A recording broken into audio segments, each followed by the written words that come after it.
Assalamualaikum warahmatullahi wabarakatuh. Pada video kali ini saya ingin menjelaskan tentang perbandingan distribusi pendapatan Amerika dan Indonesia. Sebelumnya, perkenalkan, nama saya Citra Cindy Aulia, NRP 1125040146 dari kelas MB2F. Sebelum penjelasan lebih lanjut, apa sih itu GDP? GDP Gross Domestic Product atau Produk Domestik Bruto yang disingkat PDB adalah total nilai seluruh barang dan jasa yang dihasilkan suatu negara dalam periode tertentu, biasanya selama 1 tahun. GDP digunakan untuk mengukur besar kecilnya aktivitas ekonomi dan tingkat pertumbuhan ekonomi suatu negara. Pembahasan yang pertama yakni tingkatan pendapatan nasional GDP per kapita. Pada aspek GDP per kapita terdapat perbedaan yang cukup besar antara Indonesia dan Amerika Serikat. Indonesia masih termasuk negara berkembang dengan GDP per kapita sekitar 4.925 dolar Amerika Serikat. Hal ini menunjukkan bahwa tingkat pendapatan rata-rata masyarakat Indonesia masih berada pada kategori menengah. Sementara itu, Amerika Serikat memiliki GDP per kapita yang jauh lebih tinggi, yaitu sekitar 85.810 dolar Amerika Serikat. Sehingga termasuk negara maju dengan tingkat kesejahteraan masyarakat yang lebih tinggi. Perbedaan ini dipengaruhi oleh produktivitas ekonomi, kemajuan teknologi, dan kualitas sumber daya manusia di masing-masing negara. Selanjutnya mengenai distribusi pendapatan Gini rasio. Distribusi pendapatan dapat dilihat melalui Gini rasio, yaitu indikator untuk mengukur tingkat ketimpangan ekonomi. Indonesia memiliki Gini rasio sekitar 34,9 yang menunjukkan ketimpangan berada pada tingkat sedang.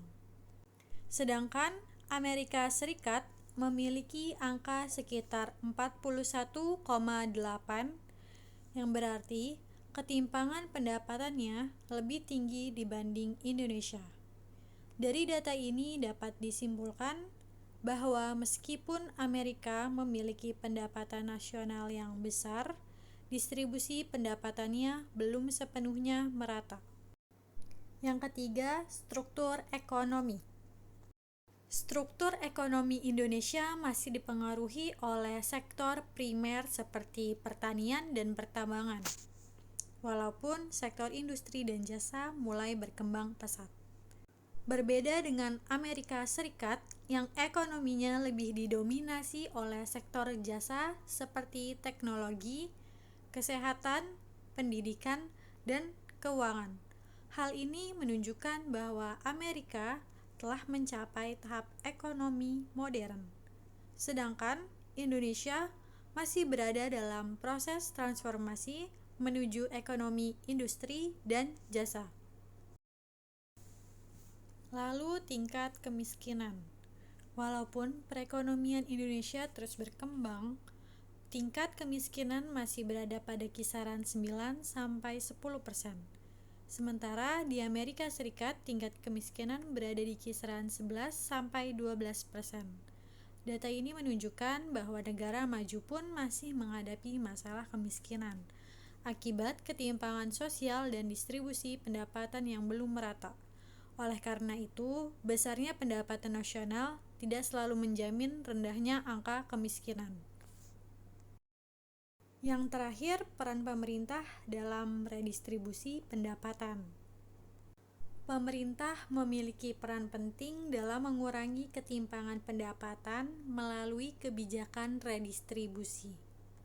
Di Indonesia, redistribusi dilakukan melalui bantuan sosial, subsidi, layanan kesehatan, pendidikan, dan pajak progresif. Sedangkan di Amerika Serikat, pemerintah lebih banyak menggunakan sistem jaminan sosial, bantuan kesehatan, dan tunjangan pengangguran. Kebijakan ini bertujuan untuk membantu masyarakat berpenghasilan rendah agar kesejahteraan ekonomi dapat lebih merata. Untuk data dan informasi yang saya gunakan dalam pembahasan ini, sumber utamanya berasal dari resmi World Bank. Meliputi GDP per kapita, Gini rasio, struktur ekonomi, tingkat kemiskinan, hingga kebijakan redistribusi pendapatan. Sekian pembahasan dari saya, kurang lebihnya mohon maaf. Wassalamualaikum warahmatullahi wabarakatuh.